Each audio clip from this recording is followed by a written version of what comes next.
ಭಾಲ್ಕಿ ತಾಲೂಕಿನ ಹಾಲಹಿಪುರ್ಗ ಗ್ರಾಮದಲ್ಲಿ ಗಣಪತಿರಾವ್ ತಂದೆ ನರಸಿಂಗರಾವ್ ಅವರ 12 ಕುರಿಗಳು ಅಥವಾ ಆಡುಗಳು ಮಂಗಳವಾರ ಮುಂಜಾನೆ ಎಂದಿನಂತೆ ಕುರಿಗಳು ಆಡುಗಳನ್ನು ಮನೆಯಿಂದ ಮೈಯಿಸುವುದಕ್ಕೆ ಹೊಲಕಡೆ ತೆಗೆದುಕೊಂಡು ಹೋಗಿದ್ದರು. ತೊಗರಿ ಹೊಲವನ್ನು ಖಾಲಿಯಾಗಿರುವ ಕಾರಣ ಆ ಹೊಲದಲ್ಲಿ ಆಡುಗಳನ್ನು ಬಿಟ್ಟು ಮೈಸುತ್ತಿದ್ದಾಗ ಅಲ್ಲಿ ಕಾಡು ಹಂದಿಗಳ ಕಾಟ ಹೆಚ್ಚಿರುವ ಕಾರಣ ಹೊಲದಲ್ಲಿ ಯೂರಿಯಾ ಗೊಬ್ಬರ ಇಟ್ಟಿದ್ದರು.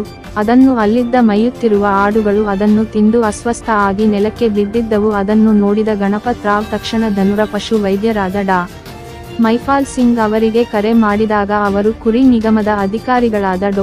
ಯೋಗೇಂದ್ರ ಕುಲಕರ್ಣಿ ಸರ್ ಅವರಿಗೆ ಮಾಹಿತಿ ನೀಡಿದ ತಕ್ಷಣ ಸಂಬಂಧಪಟ್ಟ ಇಲಾಖೆಯ ಅಧಿಕಾರಿಗಳನ್ನು ಬೀದರ್ನಿಂದ ಬಂದು ಪರಿಶೀಲನೆ ಮಾಡಿ ಕೆಲವು ಕುರಿಗಳು ಆಡುಗಳು ಜೀವ ಉಳಿಸಿ 12 ಆಡುಗಳನ್ನು ಬರುವಷ್ಟರಲ್ಲಿ ಸಾವನ್ನಪ್ಪಿದವು. ಅವುಗಳನ್ನು ಪೋಸ್ಟ್ ಮಾರ್ಟಂ ಮಾಡಿ ಸರಕಾರದಿಂದ ಬರುವ ಅನುಗ್ರಹ ಯೋಜನೆ ಅಡಿಯಲ್ಲಿ 5,000 ರೂಪಾಯಿಗಳನ್ನು ತಕ್ಷಣ ಮಂಜೂರು ಮಾಡುತ್ತಿವೆ ಎಂದು ಆ ಕುರಿ ಕಾಯುವ ಗಣಪತಿ ಅವರಿಗೆ ಧೈರ್ಯ ತುಂಬಿದರು. ಈ ಸಂದರ್ಭದಲ್ಲಿ ಕುರಿ ಮತ್ತು ಉಣ್ಣೆ ಉತ್ಪಾದಕ ಸಹಕಾರ ಸಂಘದ ಅಧ್ಯಕ್ಷರಾದ ಬಾಲಾಜಿ ಜಬಾಡೆ ಅವರು, ಸುಮಾರು 1.5 ಲಕ್ಷ ಕುರಿಗಾರರಿಗೆ ನಷ್ಟ ಆಗಿರುತ್ತದೆ. ತಕ್ಷಣ ಮುಂದಿನ ಉಪಜೀವನ ಸಲುವಾಗಿ ತಕ್ಷಣ ಹಣವನ್ನು ಬಿಡುಗಡೆ ಮಾಡಬೇಕೆಂದು ಅಧಿಕಾರಿಗಳಿಗೆ ತಿಳಿಸಿದರು.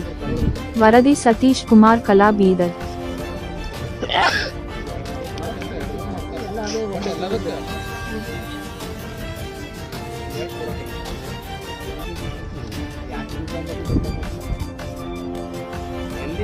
ಮನೆ ಏರಿಯಾಕ್ಕೆ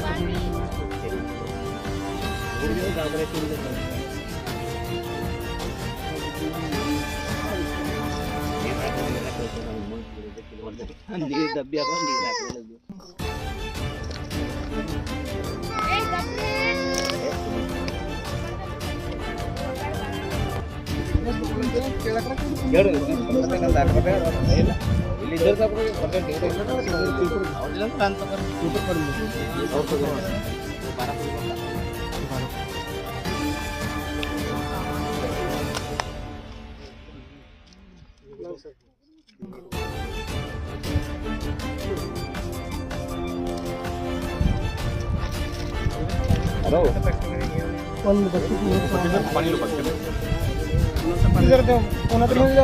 पाणी भरले तिथे मिशन बाबा